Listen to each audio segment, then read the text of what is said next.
Hi everyone. So I wanted to make this short little video. Hopefully it's not too long, but I wanted to talk a little bit about ASD, which would be Autism Spectrum Disorder. And what that is, it's a serious developmental disorder that impacts the ability to communicate and to interact. ASD, also known as Autism Spectrum Disorder, it impacts the actual, like the nervous system. There's been a lot of research where scientists have found that autism actually starts from within, so I'm pointing to my stomach, so from the gut.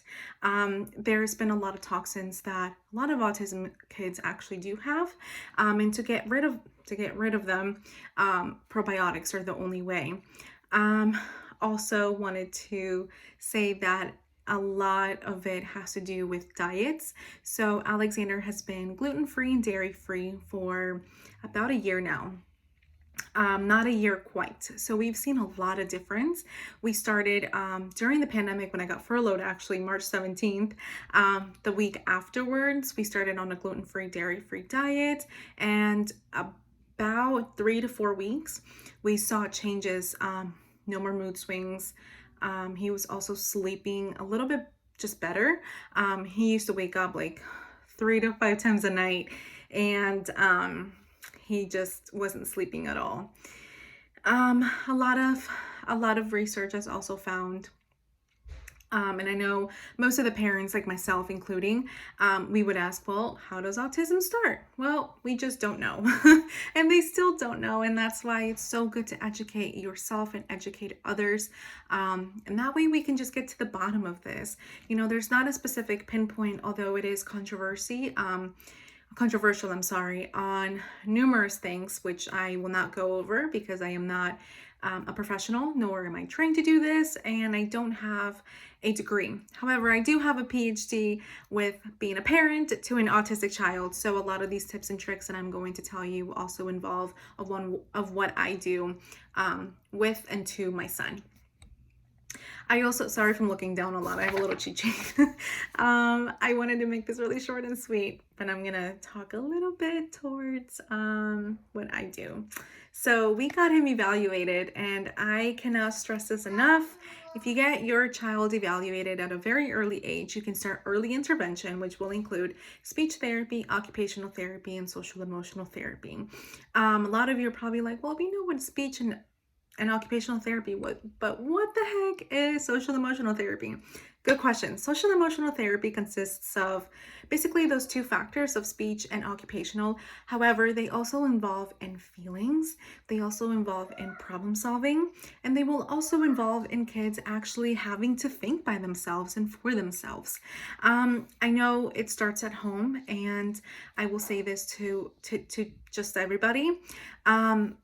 You definitely have to be a hands-on parent, and definitely have to be a hands-on, like if you're a family member, if you're a friend and you know people whose child is autistic, definitely be hands-on with them.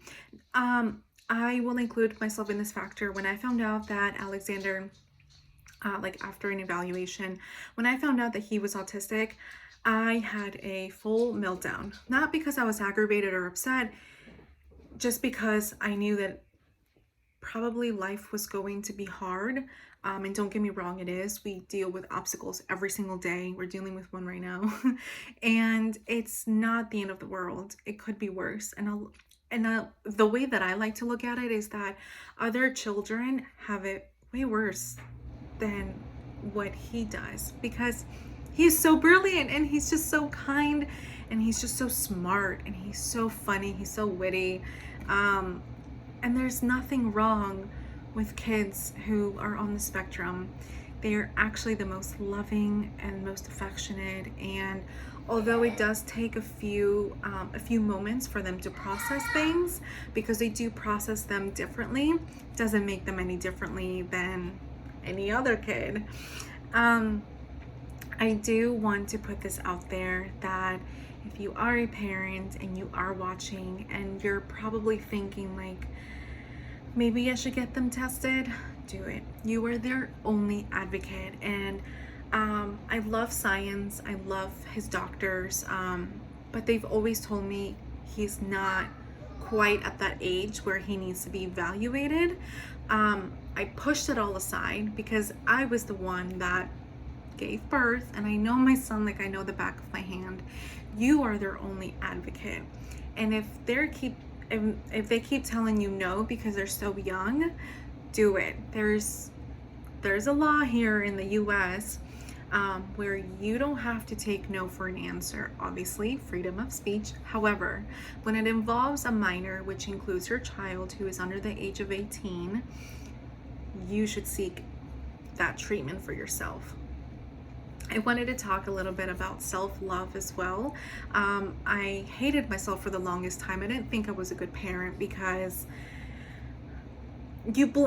when you're a parent, you tend to blame everything on yourself, and you tend to just think that even if little Timmy is sick, that it's your fault.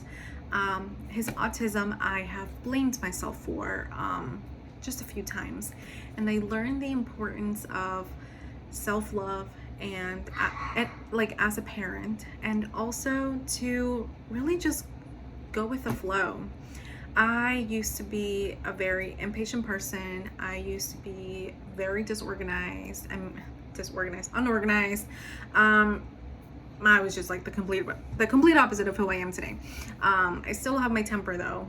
However, with Alexander, it has made me just a more patient person. I do have my moments. I can't show them in front of him, so I keep it all inside until I can talk to someone about it, which would be my therapist. And then also just writing down in a journal everything that your child does or that you do. That way you can always look back and refer back to like just good memories. I have been doing that for a year now. I actually have this journal. So that's been keeping me sane. That and my therapist are like my two main factors. I know I received, I did an Instagram poll like a couple months ago that I forgot to post, but there were questions just regarding just autism. And the three main questions were actually the three main questions that I also asked. Does it have a cure? No, it does not have a cure. Autism is forever. However, if you get them the early just intervention, then you will see progress. They will improve and they will live in society like they'll never need you. And I know that sounds really hard for a parent to hear, like, I want my child to need me all the time. No, you don't. You want them, you're a good enough parent to raise them that they're never going to need you again because you have faith in your parenting skills. Another one is, do you put your son in timeout? Again, big controversy here. Yes, I do. I love the word timeout. It is not a time in. It is not a quiet time. It's not this. Because if you speaking from a psychology point of view, I'm not a psychologist myself, but my psychologist and also my son's psychologists have said to me that obviously if your kid is being aggressive, has been crying, throwing temper tantrums, no, you do not want to put them in timeout. That is not teaching them anything. You want to have enough courage. You want to have a good reason to put them in timeout. I give him options. He can choose A or B. And if he doesn't like any of those choices, I am so sorry. That doesn't mean I'm going to put him in timeout. Like, we're going to do one of those things. I used to do actually quiet time, where if he didn't want to do certain things or he wasn't doing something right, then I would put him in a little corner where it was coloring and drawing and like all these cute little fun stuff that was sensory for him. Although that works and it works wonders, he will keep doing the same thing over and over because he knows, well, mommy's gonna send me to that corner, I'm just gonna have fun. And it was like that for a long time until he started seeing a psychologist, which is good for kids on the spectrum, by the way, just have to point that out. And it taught me a lot that, you know what, mommy will warn you once. He is at that age where he's 2.5 and he like wants to do probably whatever he wants, although he's really good at listening to me. Kids are kids. They're going to misbehave, and that's just the end of it. And that's okay. You know, I let him have his options, and I also let him choose whatever he wants. But if there's something that I don't like that he's doing, I will give him a warning once. After that warning, I don't put him in a corner. I don't believe in corners. Corners just remind me of being isolated. I also don't encourage you putting a timeout in their own room. Their room should be a safe place for them. However, a timeout for me will be right in front of me where I can see him, whether that be in the living room, whether that be in the kitchen, whether that be me in the bathroom, sitting on the toilet, and he is just right next to me. And then the other main question is, okay, gluten-free, dairy-free, then what the heck do you feed your child? Very good question. There's so many options that are gluten-free, dairy-free, especially for kids. Kid approved. Alexander approved. He loves quinoa. He loves, there's this beef that is, oh my goodness, it's not beef, obviously, it's vegan, and it has a cow in the front. I have to look it up, and I'll probably just like place it down below. But he loves that. Oh my goodness. There's a lot of dairy-free options for milk, for cheese, for yogurts, and he has all that every day. Eggs are so good for you. And although eggs are part of the dairy family, which I don't believe in because they come from chickens, but anyway, that's just me and my thinking. I still don't give it to him, only because he doesn't like it. He used to, as a kid, he used to eat eggs all the time, and then now he just grew out of it, which is fine by me. And the other thing that I wanted to really fully say, I know it's been over 10 minutes, is that probiotics are the best thing that will help your baby's gut system. That will try to get rid of and break down all the toxins that are inside of them.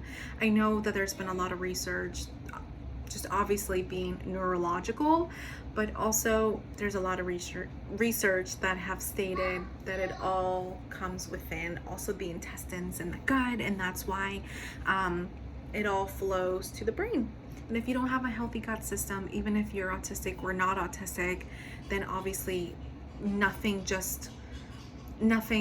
comes together, nothing will work properly. So thank you so much for watching this video, and I will be making more.